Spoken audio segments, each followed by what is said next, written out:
Ding bidding ding ding bidding ding ding ding ding bidding ding ding bidding ding ding ding bidding ding ding bidding ding ding ding ding ding ding ding bing ding ding ding bing ding ding ding bing. Here we are now with another episode of the Andrew Lake Podcast. My name is Dosta. My name is Dosta. My name is Dosta. Today I'd like to talk about family constellations. Have you heard of this? You know what a family constellation is? This was a group therapy invented by Bert Hellinger. And I'd like to talk about this thing that he invented and my experiences or some things that you can do with it. I'd also like to talk about Alejandero Jodorowsky, as he is the filmmaker, an amazing filmmaker. Really, more people should know about him. An extraordinary filmmaker who I adore and I have got so much out of his films from. And he used this family constellations, this Bert Hellinger psychology, for a lot of his films. They're based on, it's a component of his filmmaking process. So, in a nutshell, a family constellation is like a star constellation, where you place the members of your family into a position, into a constellation, and that tells you something. That image, that picture that comes out, tells you something about your family. Now, it's an individual process. It's a personal process. It's a personal therapy technique or awareness technique. So the translation of what to do with that information and how to approach your family is a separate thing to having it for yourself. So usually what you do is you say, okay, I want to go and do family constellation therapy, and you'll go to an institution or you'll go to a group where that can be organized for you. And then you will have representatives for your family. You'll have people in the group which can stand in for your family constellation. And you will say, can you represent my father, my mother, my brother, my uncle, my in-laws, my grandparents? Whichever part of the family tree you want to work on or whatever comes out naturally. And then in that group, in that situation, in that environment, these people will then stand around the room. They will take a position somewhere, and then something spooky happens, something a little bit strange. Some people call it energetic. Some people call it a mystery, a miracle. But somehow there's a pull and a push between all these people who are representing your family members, and they move into different positions, and they might be standing, or they might be sitting, or there might be a position, a body position. They might want to lie down. And this will tell you something. There will become a point where there will be an image, and it will be like, well, where is the power? Who can see who? How close is someone to someone else? Is someone repulsed or attracted by someone else? And if you ever get to participate in one of these, it can be a very powerful experience. And Hellinger, he could have had some amazing, it's one of those situations where you just have to say, you don't want to explain it. Now, one way of explaining is to say that the energy or the the feelings of the family members are becoming into these representatives. They are channeling your ancestors, your family members, in a sense. Now, when we use this word channeling, it's a bit spooky. It's a bit, we don't want to be getting off into, like, is it real or not? Is it scientific or not? In this situation, we're not worried about any of that. We're only worried about the experience. And participating in family constellations, we could categorize as phenomenological psychology, experiential psychology, which means we don't care what we say about it. It doesn't matter the story that comes along with it. The mind psychology is different to the experiential psychology, which is what is it actually like? So when you are in this position, when you're in this room with these representatives, how it feels, the energetic suck, the emotional content. These are the things we're concerned with. And if we get caught up into, is it scientific or is it real, or how does it happen, how does it work, then it doesn't work. And Hellinger, with his brilliant mind, could have come up with all these things of how it works and why it works. But in essence, he just ended up saying, it's a mystery. So you leave it to be a mystery, and we have to be okay with leaving it as a mystery. Now, I've been very fortunate to participate in many of these, and I've found them very opening, and they've opened up a sensitivity to what it's like to be in a room with someone, and to become sensitive to how I relate and how I feel around someone. So whenever you're in a room with someone, or you're in close personal proximity to someone, there's a suck, or there's a pull, or there's an interest, or there's an emotion. And participating in family constellations makes you more aware of that. Now, I know it's not entirely practical for everyone to go out and do family constellation therapy, so you can actually do this on a smaller scale by yourself at home. So there's two things you can try. One is you get a large piece of paper, preferably A3 or larger. You want a pretty big piece of paper. And then right in the middle of that piece of paper, you draw a dot and you label it with your name. You can have an arrow and says, that's Dosta. Well, don't say that because that's me. You'd write your name. You label it with your name, and I would label it with Dosta. And then you'd work your way out. You'd say, well, who's the family member that you feel closest to? Who's the family member that you really connect with deeply?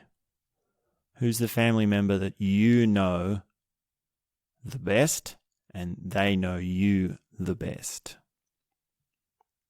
And you force yourself to put this answer to the question, to put this image of how you are with your family members onto the page. You force it to fit into this matrix, this piece of paper.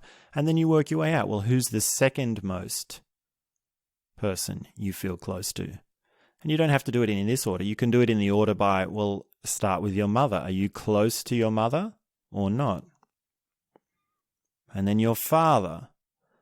So it might be that you say, well, I'm really not close with my father. I was very distant. He really didn't understand me, and there was so much tension. And he would have to go way out to the edge of the page. He really didn't understand me at all. And then when we say, well, how about your mother? Is she a little less distant? So you put her closer. And how about your brothers and sisters? How about your grandparents? You've got two grandparents, two pairs of grandparents, and one pair you're going to be closer with than the other. And you can include uncles, nephews, nieces, cousins. But what's going to happen is this piece of paper will take shape and there will be these dots on them. And you can label them. You label them with their names or with their family. Like if you just say mum for mum, you wouldn't use her name. You call the family member what you call them. And then you'll be sitting back looking at this constellation of these dots on this piece of paper, and there will be an effect within you. There will be something that triggers you.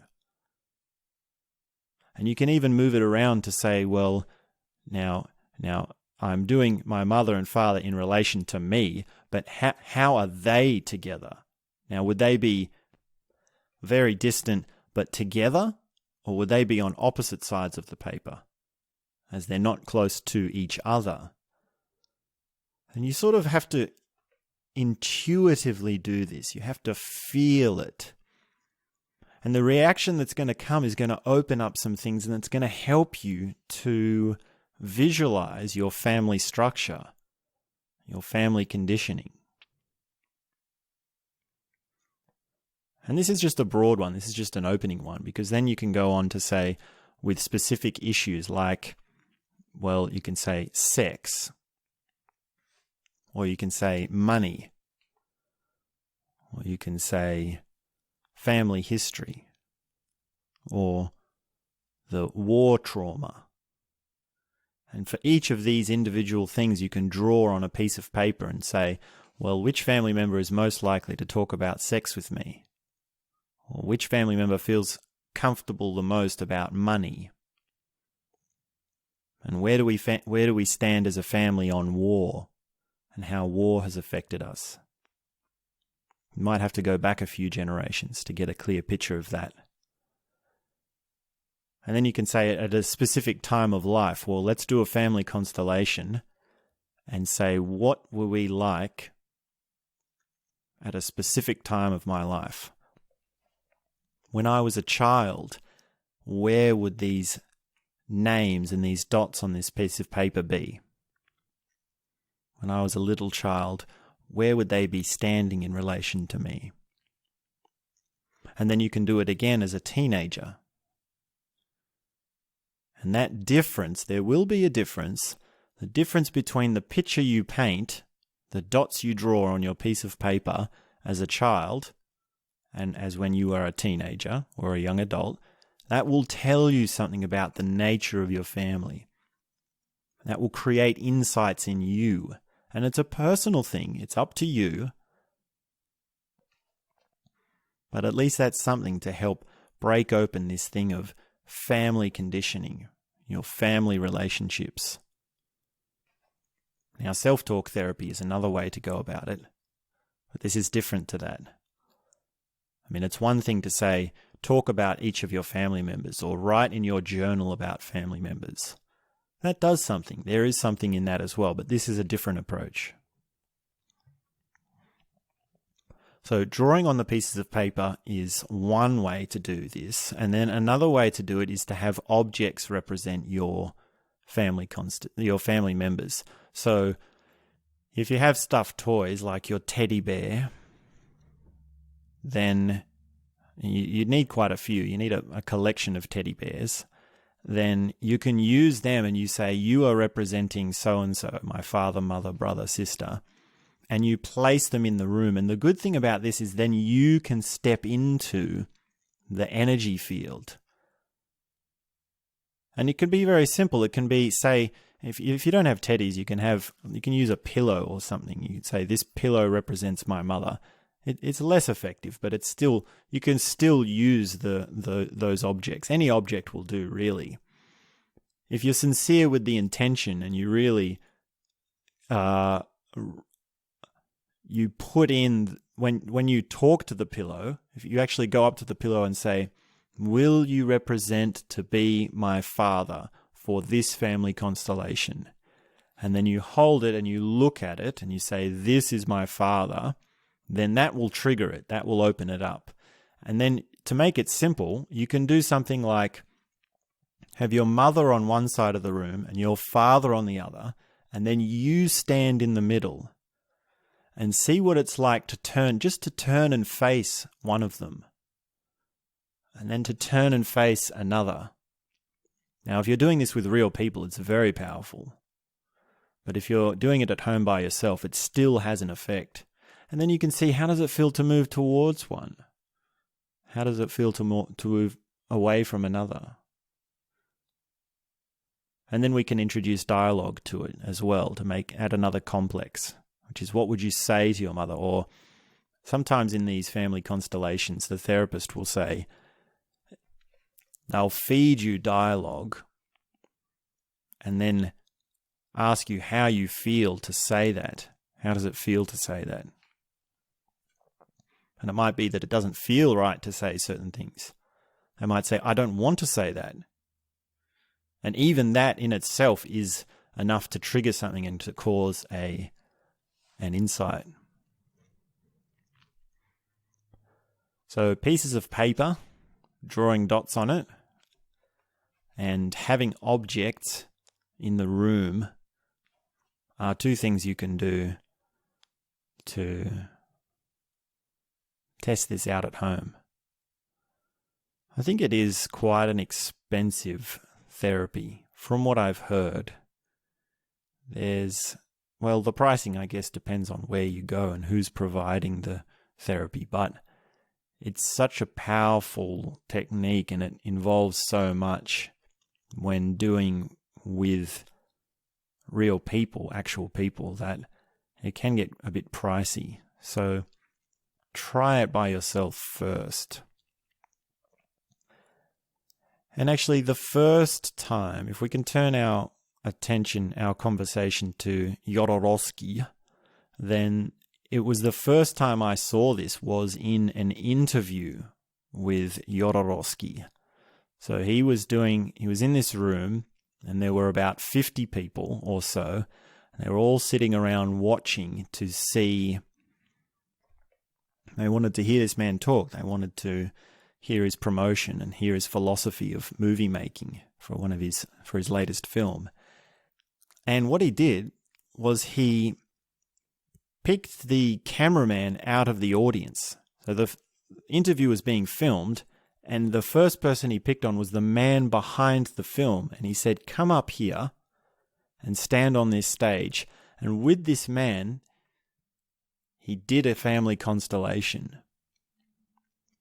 So he was standing right in the middle with this cameraman, asking him questions and saying, well, who's your father? Is there someone in this audience that looks like your father? And how do you feel about your father? Where would he stand, close to you, or where do you feel comfortable to put your father? And each time they went through, the audience members became more and more involved, and they were all standing in different positions around this room. And each time he added a family member, it felt like there was a new level of understanding coming with this cameraman. And it wasn't an insight from the cameraman. It wasn't like the cameraman was standing there saying, oh, now I realize this. No, it was in me. I was seeing something in the cameraman. I was seeing how his family relations were.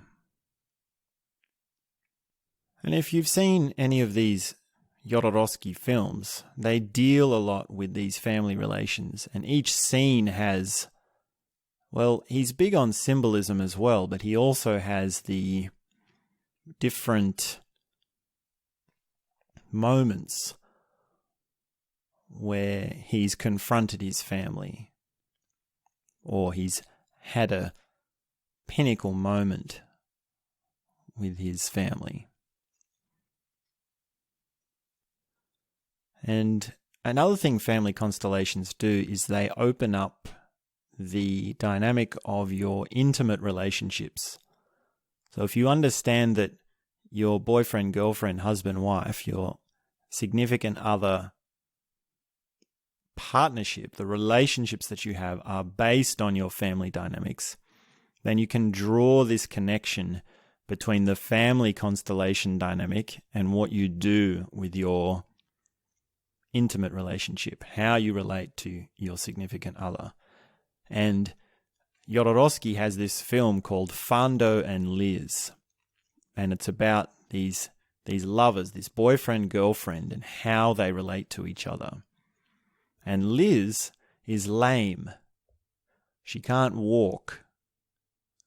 So the whole time Fondo is pushing her around on this cart, this trolley with wheels, and she's totally dependent on him. And there's a whole range of things that they go through because she's dependent on him, but also it's like he's serving her, like she has enslaved her. She has enslaved him, rather. She has enslaved him and made him the less powerful.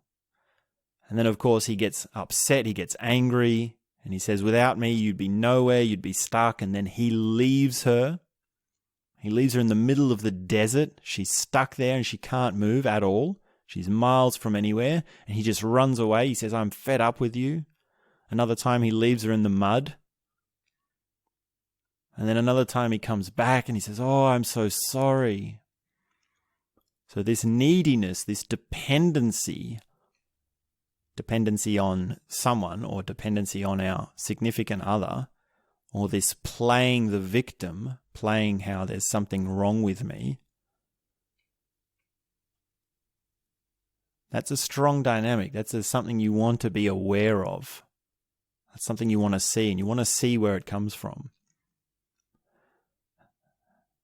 And of course, there's also another scene where she's not lame. Maybe before something went wrong, before she had an accident or before she lost the ability to walk. And that scene is where they're dancing around this room and they're throwing paint all over each other. Like they're very open films. They're very playful, real films. So to see this, it's like, wow, they're having so much fun. And that kind of contrast between having someone depend on you and someone being free, that shows what it's like to relate to someone from those different angles. They're very different things, very different places to be coming from.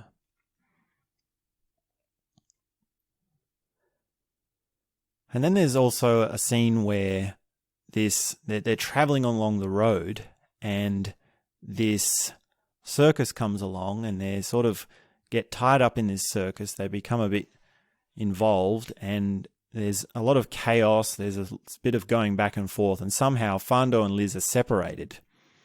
And the circus people dress them up in the opposite gender. So Fondo, the man, gets dressed up as a woman, and Liz, the woman, gets dressed up as a man.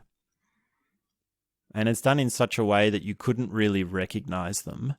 And there's this moment where in the crowd, they see each other and they come together and then they kiss and they start kissing.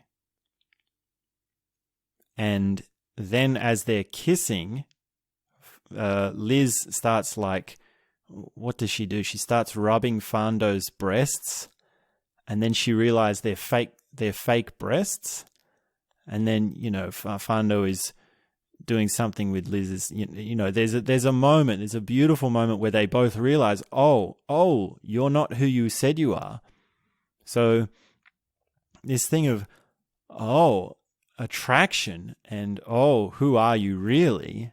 And reversing of roles is illustrated there. So, and in that scene, there's a very beautiful illustration of what that's like, and it's very well done. I mean, all his films, they're edgy and they're dated. Like the graphics, it's not like this big shot, flashy Hollywood film with all these visual effects, because one time they're older films and in another time they're on a certain budget. So they're art films. They're philosophical films to stimulate your, what you see in people. And these little interactions, like in Fondo and Liz, where they're dressed up in the opposite sex and then they come together, they're food for thought. They're illustrating something about the dynamic of our relationships. And then another big film he's got is Santa Sangre, and that's him dealing with his mother. So what happens in that is it appears like his mother has something wrong with her and he's caring for her. Like she's got some sort of disability. And she has to use his arms to eat.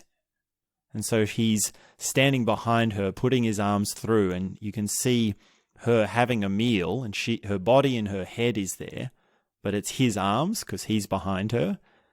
And that's just one of the situations. But there's all these different situations where he is caring for this mother, and he keeps bringing these girls home. He keeps bringing these people home to have sex with, or to be intimate with, or to love.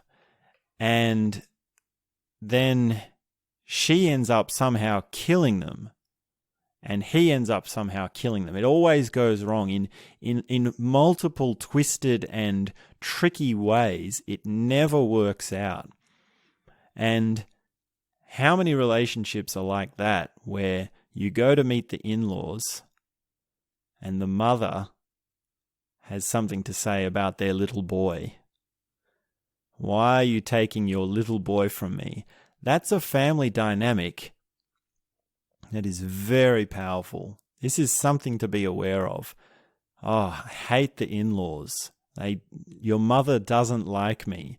How many times is that said in a relationship? And of course, how does the mother deal with their child being taken by another woman? How does the mother deal with having to give up their child? So this movie, Santa Sangre, it's a head trip. There's so many twists and turns in it, because not only is it that the mother is standing over the shoulders of the son and orchestrating or interfering with his intimate relationships, but it's also that he is allowing her to. And I don't want to give away the ending, but in that movie, in the last 5 minutes, there's this, when I saw it, my whole, everything just burst open for me. There's this moment at the end where there's just these twists and these turns, and you don't realize what's happening, and you realize, what is the mother and what has he been doing? And is the mother really alive? Is the mother really there? And all these questions, all these things of what is the relationship between the mother and the son and how that affects their intimate relationships. They're all just cascading and bursting and boiling together into this seething climax of a plot in this film, Santa Sangre. So I highly recommend that film. And you really have to be sensitive. You have to be aware of these things, because there's symbolism in them. And there's a lot of symbolism in El Topo, which I think was his first movie. Maybe Holy Mountain was his first movie. But El Topo has these scenes where, on the surface, you would think, well, that's just abstract. That's just weird. Like, why would you dress frogs in military gear and then put them all into this model playground and then blow them up? Or why do you have these outlandishly crazy costumes and these people walking in these strange ways? But that's symbolism. It's not the surface level. It's like, what's the comment about our situation in life that he's trying to make? And in the Holy Mountain, there's this whole thing of alchemy as well, and he symbolically represents the journey, the spiritual journey to enlightenment. That's basically what this Holy Mountain movie is about. And it's quite amazing because, there's this man, and there's this sequence where this man jumps on this hoop, and this hoop is attached by a rope, and the rope pulls him up this building. And you think, is that CGI? Well, no, he actually did do that. He was a stuntman. So these movies were done in the days of stuntmen, and that's very different to film now and how actors do their stunts in this day and age. So he goes up this building, and you have this sense of, well, if you really watch it, it's like this tension building of he's going higher and higher, and will he fall? There's more and more danger to it. And then he goes into the top of the building, climbs through this abstract place, and he meets the master. And the master is someone who he approaches to fight him. He tries to fight him at first, if I remember correctly. And then, of course, the master, he sort of touches him just with the tip of his finger once, and then he's totally frozen and disabled, and he's defenseless. So that interaction, this abstract interaction in this weird place, it's almost like a psychedelic dream world where these scenes take place. And the colouring and the shaping and the lighting is just so strange in these films. But that interaction between the master and the man who's going up this big building to find enlightenment, it's symbolic of the quest for a master, for a guru, or for a spiritual teacher. And it's symbolic to say, it's common to say that your first initiative or your first want is to fight the master. It's to prove them wrong or to argue with them. And in a second, with just a touch of the finger, you're completely defenseless. And then, of course, he goes in with the master, and there's this strange, weird machinery where he takes a dump, he does a poo-poo, he takes a shit into one of the machineries, and then that poo goes into a place, and then he's in this glass container and he's sweating, and his sweat turns into another container, and it's like this chemical process. He's inside, he is inside this giant science chemical processing, and it's the alchemy. It's symbolic of the alchemy process, and it goes through from shit to black, and then the black turns to white, and then the white turns to gold. And that is actually the process, those colors and those things that, those elements are the symbolism of alchemy. And alchemy as in turning shit into gold, that's a symbol of itself. Like, how do I take the worst parts of me and transform them into something valuable? How do I use the parts of me that are dark to become enlightened? And the Holy Mountain is full of a whole bunch of those things. I don't want to say too much about the ending, but basically this group forms on this quest for the Holy Mountain, and they walk up to this Holy Mountain where there's this round table and all these figures that are hooded sitting around this table, and they take off the hoods and there's no one there. So there's this thing there of, like, it's all a big joke as well. So the joke of enlightenment is also there. So another film by Yorowski, and this gets back to Family Constellations again, is Endless Poetry. If Santa Sangra is the family constellation involving the mother, then Endless Poetry is the family constellation involving the father. And it's quite, I don't know how to say, the casting of the actors in these films. Like in Endless Poetry, he actually gets his family members to play certain family members. So his son plays him at certain ages, and he plays himself at certain ages, and he plays his father at certain phases or ages. So the film of saying, will you represent my father, or will you represent me in a family constellation, then it's the same thing with, will you act in a movie? And then there is the the dialogue and the relation of the characters as actors, the act, and so this, and their real relationship. So that in the process of making the film, he's actually doing a family dynamic exercise. Well, exercise is not a big enough word for what he's doing. He's blurring the line between the real and the representative. And there are these key scenes that he's got in his life, like when he's a child and he's reading books and he says, "Father, I want to be a poet. I want to do poetry." And his father says, "Well, what the fuck is wrong with you? Are you a faggot? Are you gay?"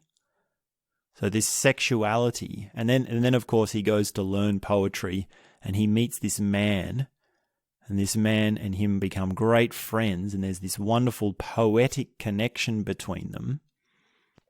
But this man is gay, and this man does want to have a sexual relationship with him, but Jodorowsky isn't.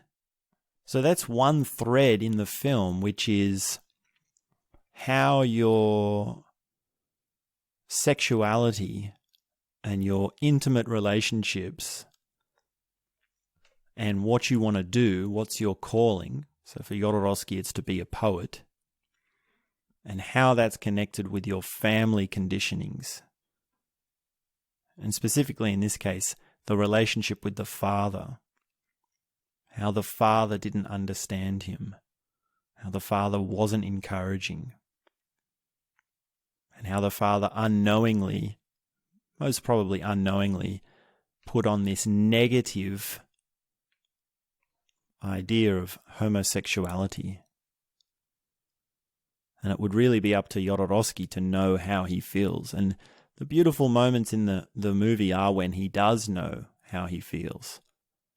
And when he does say, "Oh, I need to do this. I've found out." There's this scene where he gets a job as a clown in a circus. And his job is to be the comedian. And he goes out onto the stage and everyone's laughing at him, or all these certain things are happening. And that performance, in the middle of the performance, he breaks out and he says, "No, I am not a clown." And he takes off his costume and he says, "I am a poet. This is the real me. I am not a clown." And the drama of dropping a role and showing a different self, in this case his true self, his deeper self, that is a pinnacle moment in anyone's life. I am not representing something. I am not representing the clown. And it's funny that you see that in a film where there's an actor, and that's part of the head trip of the Alejandro Jodorowsky films and who he's cast them as, because you realize it's a role, but is it really? You realize that these are real people in his life. And there's all sorts of stories about how he related to his family members when he was making the films. And they're not all pretty. It's not all rose-colored, and it's, I don't really know what to say about that. You can hear about that for yourself. So, yeah, the alchemy, the symbolism, these family relations in the Alejandro Jodorowsky films, there's a lot of insight there. There's a lot of stimulation to be done with family relations. And it really is a good technique to have family constellations, to be aware of family constellations. Because this thing of family conditioning or background conditioning, that's such a large term. There's so much that can involve. There's so much that might mean. To say, answer the question, how has your family influenced your upbringing? Or how is your composition as an adult? How is the you constructed in relation to your family background? Or what was the family relations that formed you and made you who you are? That's so big. There's so much to chew at once. That's hard to just say in a few words. That's hard to delve into head on. So family constellations are a good way at entering into that realm and really building it up. And it goes deep because your family goes all the way back. Your family goes right the way back to when you were born. And it's behavioral, it's emotional, and it's a dialogue. What were some of the words that your mother used as a child? What were the phrases that your father used around you? Just think of a couple of phrases of what your parents would use. Anything that's stuck to memory, anything that comes to mind. And what were some of the reactions that you had? What was the reaction you had when you were punished? When your parents punished you for something, what did you think? How did you feel?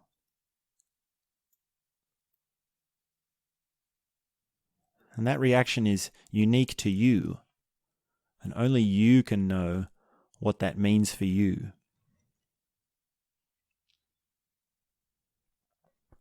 Can you think of a specific time when you were punished as a child?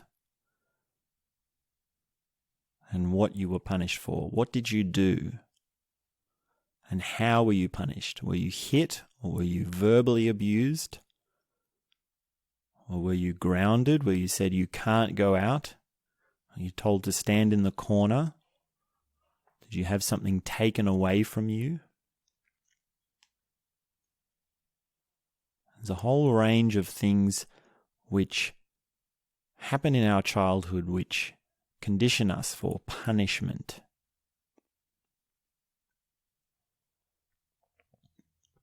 And you can notice that these same feelings come up in your adult life.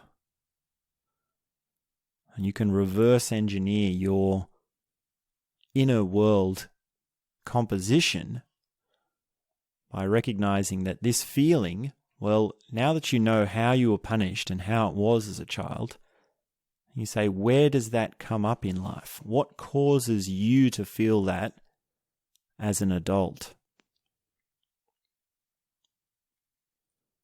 Because your parents are no longer here giving you that feeling, but now you are giving yourself that feeling.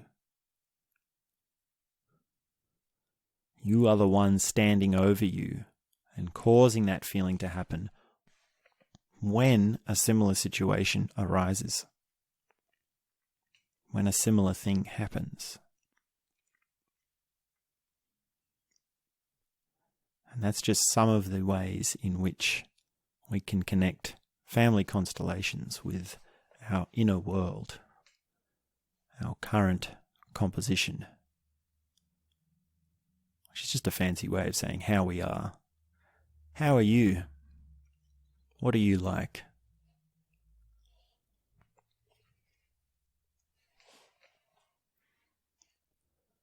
So for the last few minutes, if you can, as always, stop what you're doing and close your eyes and take a few minutes to meditate.